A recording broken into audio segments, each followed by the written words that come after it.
My wife stood in divorce court laughing as her lawyer demanded half of everything. She called me a broke mechanic in front of everyone. Her smirk grew wider with every insult. Then the judge asked about my assets. What happened next wiped that smile off her face forever. If you've ever been underestimated, hit that like button and subscribe. You want to see how this ends. My name is Garrett Sullivan, and for 8 years, everyone thought they knew exactly who I was. The guy with grease permanently stained under his fingernails. The mechanic who showed up to family dinners smelling like motor oil, no matter how hard I scrubbed. The husband who drove a beat-up 10-year-old Ford truck that coughed black smoke every winter morning. I wore the same 3 pairs of work coveralls on rotation, lived in a modest 3-bedroom house in the suburbs that needed a new roof, and never once complained about it. Because here's the thing, I wanted people to see exactly that. Especially my wife, Natalie.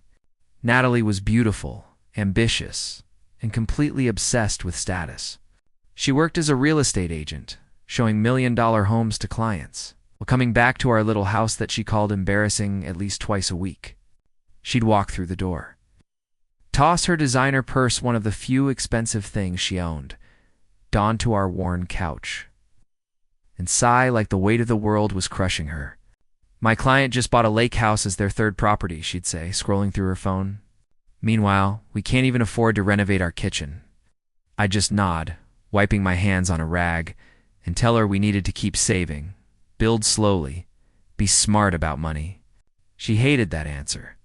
The past 2 years, something shifted in her. She started coming home later and later, always blaming networking events or client dinners that I was never invited to. She'd talk about her new friends, wealthy couples with vacation homes in country, club memberships, and compare me to their husbands, doctors, lawyers, investment bankers. You know what Brad does? He just closed a deal worth $2 million. And you're what? Changing oil? Her words stung every single time, but I swallowed it. I kept my head down and kept working 70-hour weeks at my shop while she slowly grew to resent everything about our life together. Then came the night that changed everything. I came home early from the shop, around 8 instead of my usual 10. Natalie's phone was sitting on the kitchen counter, and she was upstairs in the shower. I wasn't the type to snoop. I trusted her completely. But the phone buzzed, and I glanced at it reflexively. The message preview made my blood run cold. Can't wait to see you tomorrow. Told my wife I have a conference. Hotel room is booked. It's the name at the top, read Preston Blackwood. My hands were shaking as I picked up that phone and scrolled back through months of messages. Months. Pictures of them together. Her laughing in restaurants I couldn't afford, him kissing her neck in what looked like a penthouse somewhere. And the messages about me, God, the messages about me, he'll never know, she wrote. He's too busy being a mediocre mechanic to notice anything. Another one. Soon I'll be free and living the life I actually deserve. Preston's response, you're too good for grease monkey life. Babe, I stood there in my own kitchen, reading how worthless my wife thought I was, and I made a decision. I wasn't going to confront her, not yet. I was going to let her show me exactly who she really was. For 3 weeks, I acted like nothing happened. I smiled at breakfast. I kissed her goodbye when she left for showings. I asked about her day like I actually believed the lies spilling out of her mouth. But behind the scenes, I was documenting everything. Screenshots saved to a cloud account she didn't know existed. Her location history tracked and recorded. Every hotel receipt, every late-night lie, every single piece of evidence carefully filed away with my lawyer, Howard Feinstein. He was old school, sharp as a knife, and when I showed him what I had, he just smiled and said, let her make the first move. Trust me on this. She made her move on a Tuesday afternoon. I was under a car, replacing a transmission, when my shop manager Tommy came running over looking pale. Boss, there's someone here for you. I rolled out from under the vehicle, and there she stood in Natalie, with some woman in an expensive suit, holding a manila envelope. My employees were watching, confused. Natalie's face was cold, almost triumphant. Garrett Sullivan, the woman said loudly, making sure everyone heard. You've been served. She handed me divorce papers right there in front of my entire staff. Natalie stepped forward, and I'll never forget the venom in her voice. I deserve better than this grease pit and a husband who'll never amount to anything. I'm done wasting my life. She turned and walked out like she'd just won something.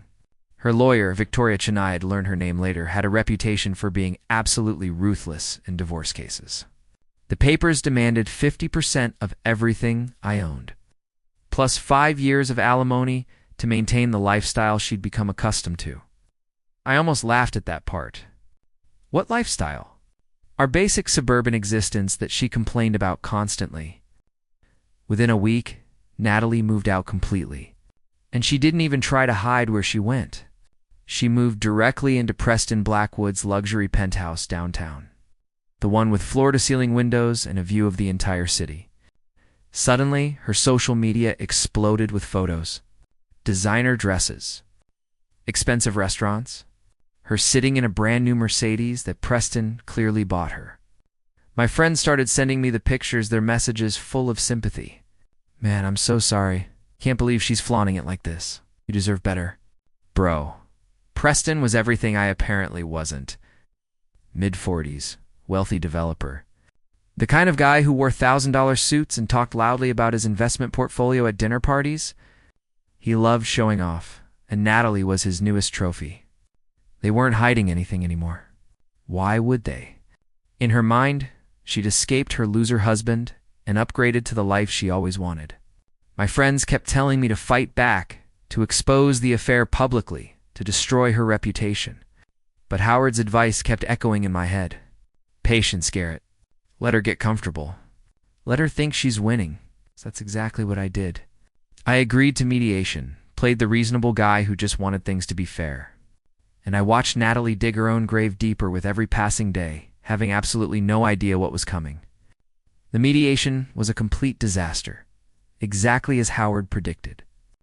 Natalie and Victoria came in like they were about to conquer the world. Victoria laid out their demands with this smug confidence that made my jaw clench. The house, half of my tiny business, 5 years of alimony at $3,000 a month. Natalie sat there nodding along, occasionally adding her own commentary. He makes maybe $60,000 a year fixing cars. I need support to maintain my lifestyle. Victoria jumped in. Your Honor, my client sacrificed her prime years supporting a man with no ambition whatsoever. But the worst part was when Natalie looked directly at me and said, I wasted 8 years on someone who'll never be anything. The room went quiet. Even the mediator looked uncomfortable. I just sat there saying almost nothing, letting Howard handle the talking. The mediation failed within an hour. We were headed to court, which was exactly what Howard wanted. The weeks leading up to the court date were torture.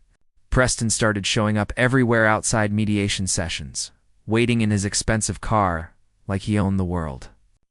One day, he actually approached me in the parking lot. I was unlocking my old truck when I heard his voice. No hard feelings, man. She needed someone who could actually provide for her. I turned around, and he was standing there with this infuriating smirk. Every muscle in my body wanted to knock that smile off his face. But I just stared at him for a long moment, then got in my truck and drove away. His laughter followed me. That's what I thought, pathetic.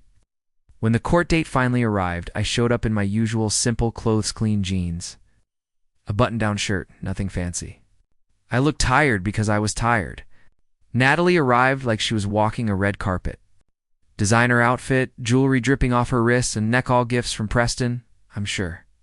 And there he was, sitting in the gallery, arm draped around her shoulder before proceedings even started.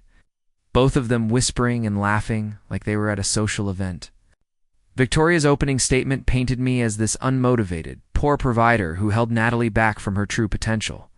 She called witnesses Natalie's friends, mostly who testified about all her complaints over the years. She always said he had no drive, one of them said. He refused to grow the business or take any risks. Another one added, she deserved so much better than what he gave her. Then Natalie took the stand, and she really went for it. She described our poverty lifestyle with such disgust. We never went anywhere nice. I drove a basic sedan while his little shop barely scraped by. She claimed she handled all our finances because I didn't understand money. Then came the line that made Preston laugh out loud from the gallery. Your Honor, I deserve half of that shop in proper alimony. I'm entitled to the lifestyle I could have had with someone successful. The judge, a stern older woman named Patricia Holbrook, just sat there expressionless, taking notes. She had no idea what was coming either. Victoria kept pushing, getting bolder with every question. And what do you estimate his business is worth, Mrs. Sullivan? Natalie barely hesitated. Maybe $200,000 if we're lucky. It's just a small garage with a few employees. She looked at me while she said it, and I saw nothing but contempt in her eyes. Look at him, Your Honor. He has grease under his fingernails even here in court. That's who I married. That's what I settled for.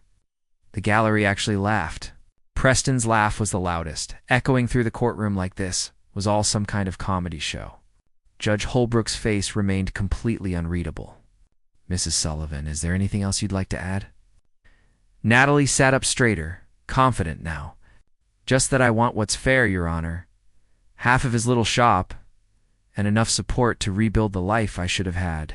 That's all I'm asking. When it was my turn on the stand, Howard kept it simple. Basic questions about the shop, my work, my daily routine. I stayed humble, exactly as we'd planned. I work hard, Your Honor, 7 days a week sometimes. I love what I do. Victoria's cross-examination was brutal. She tried to humiliate me with every question. You never took your wife on luxury vacations, did you, Mr. Sullivan? You drive a 10-year-old truck, correct? Multiple witnesses testified that you lack ambition. Any comment on that? I kept my answers short and calm. I focused on building something solid, ma'am. That was always my priority. Then Judge Holbrook shifted in her seat. Let's discuss the business valuation. Victoria stood up, confident as ever. Your Honor, the defendant's shop is worth approximately $200,000. We have estimates prepared. Howard stood slowly, and I saw the slightest smile at the corner of his mouth. Your Honor, I'd like to submit proper documentation of my client's actual assets. He walked forward with a thick folder easily 100 pages. Natalie rolled her eyes and whispered something to Victoria. Preston literally laughed out loud from his seat. The judge took the folder, opened it, and started reading. The courtroom went completely silent. I watched her eyebrows rise slowly as she turned page after page. The silence stretched on for what felt like forever. Finally, she looked up. Counsel approached the bench. Both of you. Victoria walked up confidently, but when Judge Holbrook showed her those documents, I watched the color drain from her face. She looked back at Natalie with an expression I'd never seen before, pure panic. Natalie noticed immediately. She leaned forward, confused. What's happening? She whispered urgently. Victoria didn't answer. Judge Holbrook returned to her seat and adjusted her glasses. I'm going to read this into the record for absolute clarity. My heart was pounding now. This was it. Mr. Sullivan, you own one auto repair shop, correct? The original location? I nodded. Yes, Your Honor. She looked directly at Natalie. But the business entity Sullivan Automotive Group, that's also yours, Mr. Sullivan. Yes, Your Honor. The judge paused for effect. And how many locations does Sullivan Automotive Group currently operate? I took a breath. 17, Your Honor. The courtroom exploded. People gasping, whispers erupting from every corner. Natalie's face went from confusion to absolute horror in seconds. She gripped the table in front of her, like she might collapse. But Judge Holbrook wasn't finished. She continued reading from the documents, her voice cutting through the chaos.